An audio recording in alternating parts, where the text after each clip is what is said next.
rocking? We're rocking. I never know when the live actually like picks up. Oh, you guys can actually see my door beads. I don't know if you've ever seen my door beads. This angle gives you my door beads. They're getting kind of old, as you can see. But hey guys, happy new year. This video is for the first full moon of 2023. I was really sitting over here battling with myself, like, am I about to put up this video or am I about to go get in the shower and go lay down?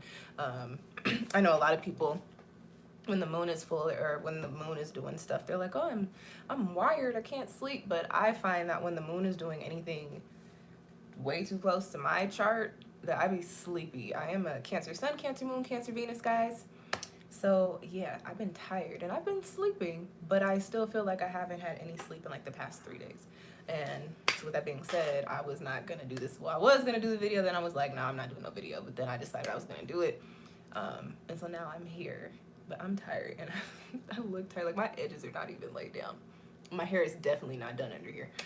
But so yeah, let's get into it. We're having our first full moon of 2023, which is a 7 universal year. I will do the video for that tomorrow, which is what convinced me to do the video for the full moon tonight. Because I was like, if I don't do that tonight, I'm gonna have to record another video tomorrow. So that's why we're here.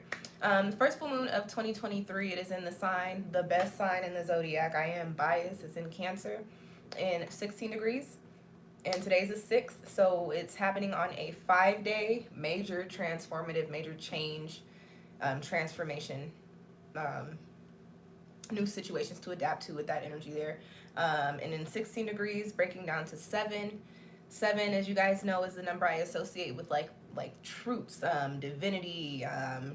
7 is like my aha numbers, is kind of the energy that I like to give it. It's also a number of alignment. And getting a little bit more into the numerology, 7, this degree is 16, breaking down to 7. 16, 7 is what's considered like a karmic debt number, and this particular karmic debt is excuse me, is very similar to, if you've been rocking with me for a few years, you were around when Saturn was in Capricorn, and you may have heard me say, like, the theme here is crumbling foundations to make way, to clear out space, to make way for you to build upon new pillars.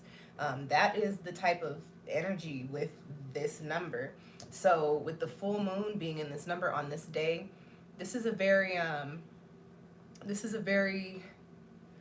for a lot of people, this is going to be a time where a lot of things are changing. A lot of things are moving out, and you'll notice that new things are very quickly coming in, okay? But I'm going to get into that a little bit further in the video. You guys, I'm really so sleepy. I don't even have my notebook. I did my notes on 2 little sticky notes today. But you see how dedicated I am? You see how dedicated? Wanted to get you guys this information. Okay? So in general, because the moon is in Cancer, Cancer is the sign, it's associated with the 4th house in the zodiac. No, I'm sorry. No, in my chart, it's the 6th house. Cancer's in the 6th house in my chart. Yeah. Why am I pretending like I don't know that? Cancer is the 6th house in my chart. Cancer is the 4th house in the zodiac. It is associated with the 4th house, which is associated with the home. Foundations. A lot of people don't understand that or realize that when it comes to Cancer. Cancer is also a sign of foundations, more so speaking to your home, but that goes further into just where you live. That could be getting hella text messages because it sounds like my my order was just dropped off, but we'll get that in a few minutes. What was I saying? Cancer is associated with foundations, more so the home base, which is the home space, but it also encompasses a lot more than just your physical dwelling space, the home, your foundation. So that could encompass your career, that could be your family, that could also be, you know, where you are, the type of home that you're in, the type of people in your home, things like that, okay? Cancer is also associated. It is considered the most sensitive sign, the most emotional sign in the zodiac. So this is also a time of, you know, a lot of emotional, I don't want to say work, because the aspects and the energy with this moon, it's more so a lot of emotional clearing and understanding that we're going to be coming into, okay?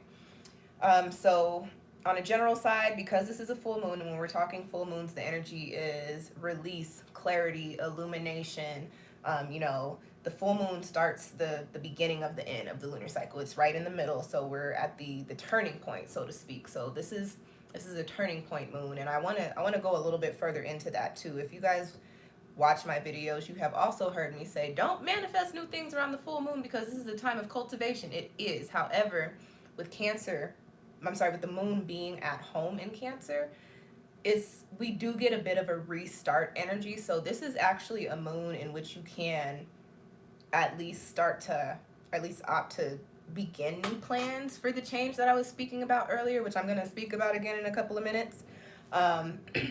So there's clarity, illumination, release, healing, but there's also the energy here for us to restart because this is the moon's start of its new cycle. The same way that we have birthdays, think of this as like the moon's birthday. So the moon just is celebrating its birthday. The moon is at home. Another good way to look at the moon being at home in Cancer is, like say you go off to school or you go off for a while and take a vacation or something.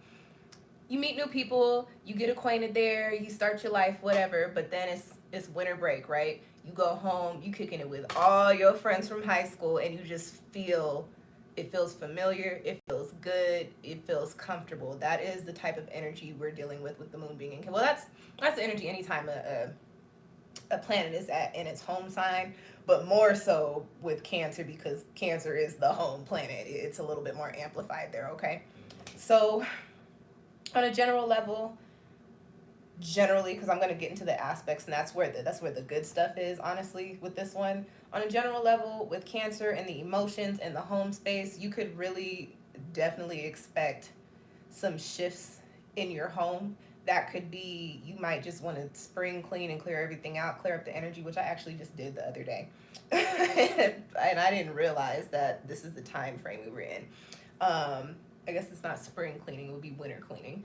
But that you might rearrange furniture, get new furniture in your house, or throw out furniture. You might not have the new furniture yet, but you might be getting some new furniture. You might be moving. You might opt to go to a different space all together completely. Because Cancer is the home base, and like I said, it doesn't just encompass the home. We're also looking at things that are your foundation. So you might be making changes in your career, which ultimately have to do with your home because that's how you pay for your home, right? You might be making changes in, your tribe, your friend group. You might be making changes in the way that you present yourself or the way that you give yourself self-care or self-love. Making changes as far as the home base is concerned. Releasing the things that don't need to be in there anymore, or the habits or the attachments that no longer need to be in those spaces, and moving forward with it and gaining clarity to see what those things are and where things need to be shifted, okay? Now, let's get into the good stuff. This is where the juicy stuff is. So we've got two major aspects being made to the moon, and then there's an aspect being made between the two planets that I'm going to talk about in a second here. And that's where most of the energy, well, not most of, but that's where you're probably going to see a lot. You're going to be able to see the energy like playing out for you in the physical, okay? The first is in opposition to Mercury. Mercury is in retrograde in Capricorn. We're in Capricorn season, so opposite Cancer is Capricorn. So we have an opposition to Mercury in Capricorn. Mercury is the communication planet. Mercury is the mental planet. Mercury is also the short-term travel planet. Mercury is also, in old astrology books, they say sisters and brothers and neighbors, but your friendships, your acquaintances, your interpersonal relationships. So with this aspect is an opposition. I don't like to call the aspects good or bad, but this one it's on the bad side. So its energy is a little bit more rocky. Specifically here, a little bit of like a tug of war between your head and your heart. So you might be feeling one way, but your logic might be taking you in a different way. I'm going to tell you guys right here and right now, your heart is going to win out because we're in a Cancer moon. It is what it is. And also because that's attached to your intuition, and I'm going to get into that in a second. But tug of war between the head and the heart. There could be some confusion. There could also be a little bit of, on a brighter side with this aspect, because it is an opposition. Oppositions do kind of show you where things need to be done. So do squares, so do all the aspects, but there could also be some perspective coming in for you in the changes you need to make regarding your dwelling spaces or your home spaces, okay? Anything else that I got here? What does that say? Oh, I got a couple more notes for that. Especially for those of you that have been feeling restricted for the past however many months, however many years, this opposition between Mercury and the moon brings in, I said perspective, but it's also going to bring in a little bit of perspective on how to break free of those restrictions that have been holding you back in. I'm speaking like major restrictions because we're talking about the home base, the comfort, talking about you, specifically you, right?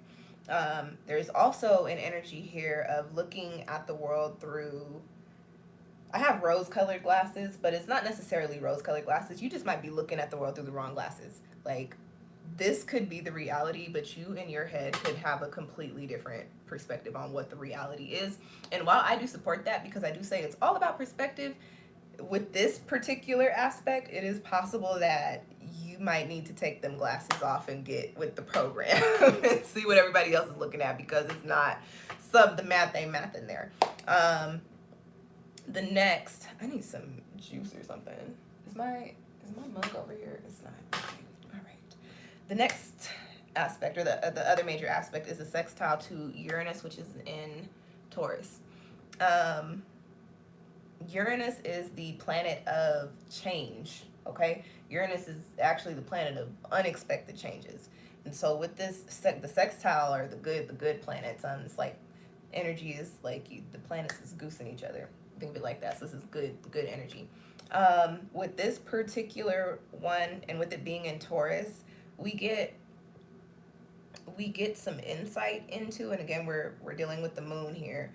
We get some insight, and we're getting feeling and intuition pulling us into how we're breaking free of our restrictions.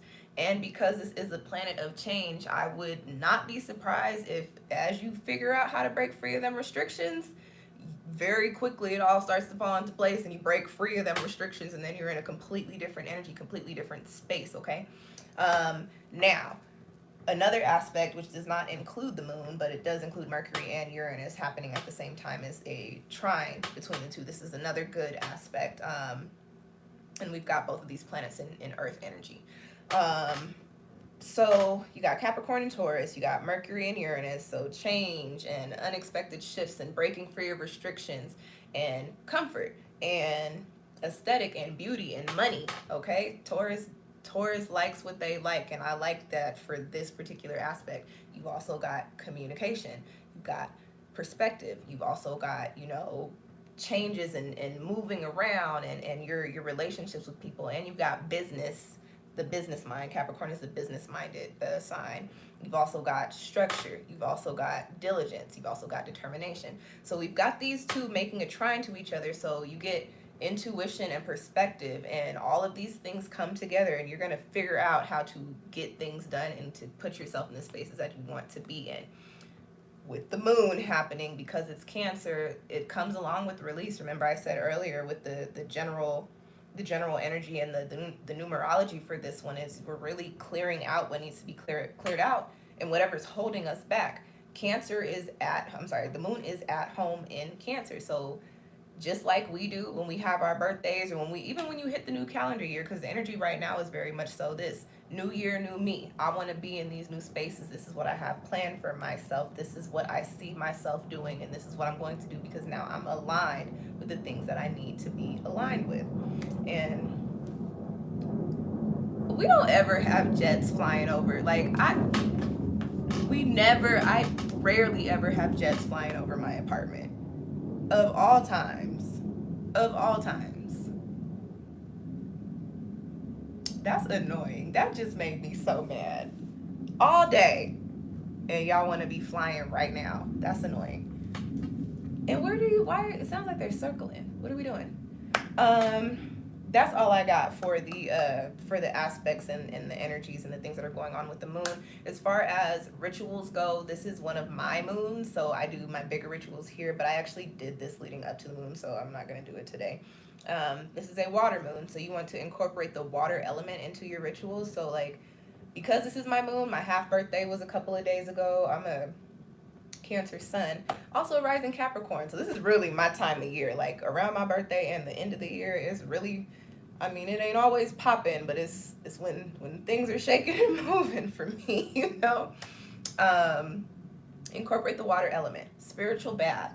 You could cleanse your healing crystals. If you're going to use water, you want to be very quick with that because not all crystals work well with water, and you want to make sure that you're drying them too. You can work with stones that I work with today. I worked with red jasper, carnelian, and moonstone. Selenite is also a Cancer stone. Peach moonstone is a good Cancer stone as well. And there's a lot of, I should know more, but I don't know them off the top of my head. You can work with your stones. I burn my intentions, my full moon intentions. And with full moon intentions, you want to start with clauses like I release, I have clarity on, I gain insight into, I can change, I have walked away from, I am cultivating. Anything that is specifically related to the points that I went over in this video into your life. So, you know, I was talking about major changes. I also did some readings for myself today, guys. And so I'm going to confirm for you guys that more than likely, especially people with a lot of Cancer, specifically Cancer and cardinal energy. Yeah, fixed people too, but more so I'd say the cardinal people and the Cancer people, you're going to have some major changes going down in your home space. So start getting prepared. As prepared as you can be in the times that we're in. But I will also say that at the forefront, it might not look that great. On the other side of it, it is what is needed, okay? What else do I do for my rituals? I write them, I read them out loud, I hold my stones in my left hand, that's the side that we receive on, and then I'll burn them over a coal or with the lighter. Pay attention to the way that your paper burns to get an idea of how, I don't want to say easy it is, but how easy it is to work through that energy. My paper burned really interestingly today. It was like a nice little slow burn, and then at the end, I got like I kid you not, at the end of burning the paper, it was literally like a line of fire through the paper. And I was like, that looks like very quick, fast, and swift Eight of Wands energy to me. But are we ever ready? No. But am I open to it? Yes. That's all I got for the rituals. I don't do big ritual stuff. And spirituality is about what spirituality is all about. Mix those two words together, all about what works for you and your intention. So make sure that whatever you do, however you do your rituals, you ain't got to do them like me, but if you do them with intention. If you don't, whatever you're doing, do it with intention, and make sure that you are just speaking or thinking into existence that you are working with the Cancer full moon energy. You can work with this, and it's best to work with this energy on the Cancer full moon or within the shadow, which is like 3 to 4 days. You can also work with the energy throughout the rest of the Cancer full moon cycle, which would be up until the Leo full moon. Not as potent, not as prominent though, I will tell you that. And if you do that, you want to also see what the moon has going on in the day that you're doing the work. However, you don't have to be like, oh my gosh, the Cancer full moon passed, I can't do my full moon rituals now. You can do them whenever you want. Just do them within the lunar cycle and just know how the energy works, okay? And that's all I got for you guys. The people that are going to be the most affected by this moon are, of course, people with a lot of Cancer in their chart, especially Cancer suns and Cancer moon people, like myself, both of those. People with a lot of cardinal energy in their chart, so that's Cancer, Capricorn, Libra, and Aries. People with a lot of 16-degree placements or within the orb of that, which is, you know, it's widely said 6 to 7 degrees. When I do my work in my charts, my orb is 3 to 4 degrees. But if you're within 6 to 7 degrees of that number, anywhere you see that number pop up in your chart, especially if it's in Cancer, you got some changes going on there. Take a look at what house that's in, the surrounding planets, and what's going on. Am I missing anything? Said Cancers, Cardinal, the numbers. I feel like I'm missing something. Water signs. And the water signs. The water signs. People with a lot of water in your charts. This is gonna be a moon for you. But I on my heart, I get very hectic Cancer energy, but it's not hectic to me. It just feels very, it might be overwhelming for some of you guys. I have seen that with a lot of water moons, people that don't have a lot of these energies in their charts, they're like, oh my gosh, I can't, this is too much. You might be feeling that a little bit. That is normal for me. So when that happens, I'm just like, it'll pass. But I also get very much so true and on key for Cancer energy is at the same time I get very happy, elated, like positive energy on the other side of that. Cancer is very moody, if you guys didn't know. We have mood swings, so people say. But yeah, so this Cancer full moon starts off the new year, even though we're in the winter season. So there's this energy of washing away and then drifting into the new, and that's really what's going on. And it's going to be a spontaneous moon, a spontaneous time for a lot of us with regard to our foundational home bases and home spaces. And that is all I got for you guys. If you like the video, do me a favor and give me a thumbs up. Share it with your Cancer people friends, Cancer zodiac people friends, or people that like astrology, with your spiritual communities. If you got any questions or comments, drop them down below. If you are not already subscribed and you enjoyed this content and you want to keep up with more astrological, tarot, spiritual content, hit the subscribe button and hit that little bell. And that is, nope, that's not all I got for you guys. We are in a new year, so that means what? That means my new year readings are on sale. I think online they're called like year ahead. I think I call them the year ahead reading. They will be in the description box once I put the description up. If you don't want to wait, just go to the website on my about page, and they're the first two readings in the tarot section. I have two versions. One is general, which will just cover, you know, what's on the horizon, love, career, money, spirituality. I do have another one, which is an extended version of that. You get that reading in it, but then you also get a card for each month. So you get an additional 12 cards with that reading. They have different price points, which will be linked below. I don't know what they are off the top of my head, but they are on sale right now. They will be on sale through the end of the month. At the end of the month, they go back up to regular price. This is also my birthday reading, so hey, if it's your birthday, you could check that out too. I also offer a whole bunch of other different readings and other stuff as well. So just check out either the description box when it's there or the link in my about section. And that is all that I have for you. I said I was tired and proceeded to talk to you guys for 22 minutes. I did good. Happy New Year, y'all. Happy full moon in Cancer. I know y'all might not be happy for that, but it's my moon, so I'm sprinkling y'all with some love and some also giving you guys some peace, because I know them water lunar transits be taking y'all out. Thank you for tuning in. I will catch y'all next time. Peace.